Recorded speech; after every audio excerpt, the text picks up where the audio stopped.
COVID-19 has been a hammer blow and even a death knell for some print publications. Several magazines and newspapers closed their doors. Ron Darby has just been appointed the Mail and Guardian's editor-in-chief. He joins us now to discuss his new position and challenges in the print media. Ron, firstly, congratulations and thanks for speaking to us. So how are you feeling about your appointment and the significant responsibilities that come with it? Thanks so much for inviting me for the interview. Still surreal, I suppose. And just getting, this week when the announcement came out, I got the gush of just the magnitude of the job I've just undertaken. So I'm still getting used to the idea, but very excited about the challenge ahead. You know? What are you hoping to achieve at M&G? Look, eNCA has a very proud history. I think all of us can go years back and just remembering how eNCA was the point of reference for anything, providing a context for what's going on in the country. So I think, if anything, is to bring Mail and Guardian back to that stage, that position it once held in South Africa, and get back its relevance. It is still a very powerful newspaper, and I just think the job at hand is, of course, improving the content and getting Mail and Guardian bring back some lost readers, and also, of course, garner some new readership in this age. So it's going to be quite the challenge, as you said in your intro, with regards to the struggles of the print media industry. But it's going to be exciting journey all the same, and just getting Mail and Guardian to get back that respectability that it's always had, right, and just putting it back on that honorish. Let's talk about those struggles related to the significant pressure that's been placed on print publications over the last year. What is your game plan to ensure that M&G is going to not only survive but also to thrive? Yeah, COVID-19, no one could have ever planned for it, right? But the struggle of newspapers is not something that everyone talks about it just being an internet thing. It's been going on for years. I was going through, there was a 2006 Economist cover just about the struggle of a newspaper, the end of newspapers. I guess at that stage it was radio, television attacking newspapers and their relevance in this media space. So I think what COVID-19, though, has done is almost fast-tracked us into a digital age. I think South African news media groups, and I worked 10 years in Arena across various different titles.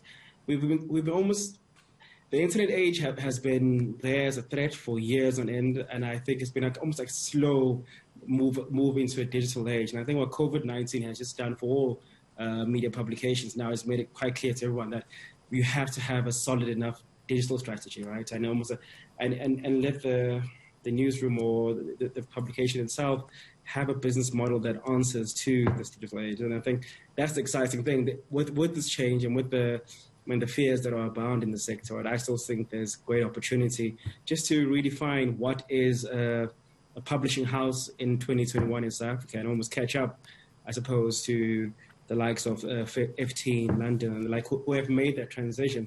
And I think the impetus now is just to, as long as we have, of course, shareholder backing and the backing of the media, the company itself, to get Mail and Guardian to a position where digital is its main thrust, and where subscription on a digital platform is where the growth is. But that fundamentally, that is the thing. The opportunity for Mail and Guardian is that we can grow it. I have no doubt in my mind that we can grow it, and there is an avenue that's better for it to. If you think about the media sector as a whole, radio is facing similar challenges that we are facing in terms of digital as well as television. The advantage that I think that I have as Mail and Guardian is that I have a trusted brand, and the fact that I can build subscription base.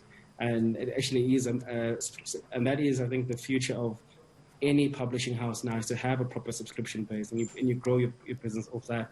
And hopefully, in time, in the next 2 to 3 odd years, advertising become less and less of a factor in the revenue making. Look, I'm not saying overnight that suddenly subscription revenues will push Mail and Guardian ahead, but my plan is that subscriptions make up the significant chunk of all revenues that for Mail and Guardian. I think most publications globally are going to have to move to that. The idea of sitting back and relying on advertising is not the future of any media company. In truth, you've got to look after the most important aspect of a media house, which is the reader, the consumer. Here in terms of Mail and Guardian is the reader.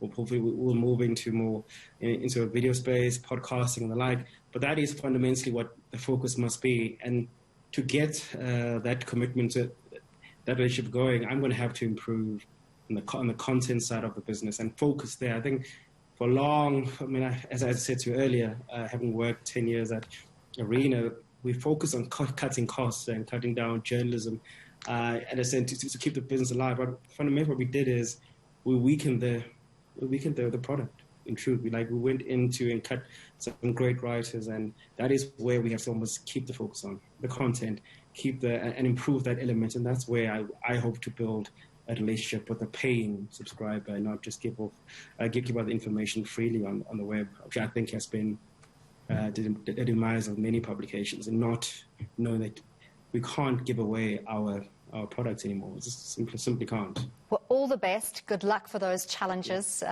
Thank you very much for speaking to us. Ron Darby, Editor-in-Chief of the Mail and Guardian.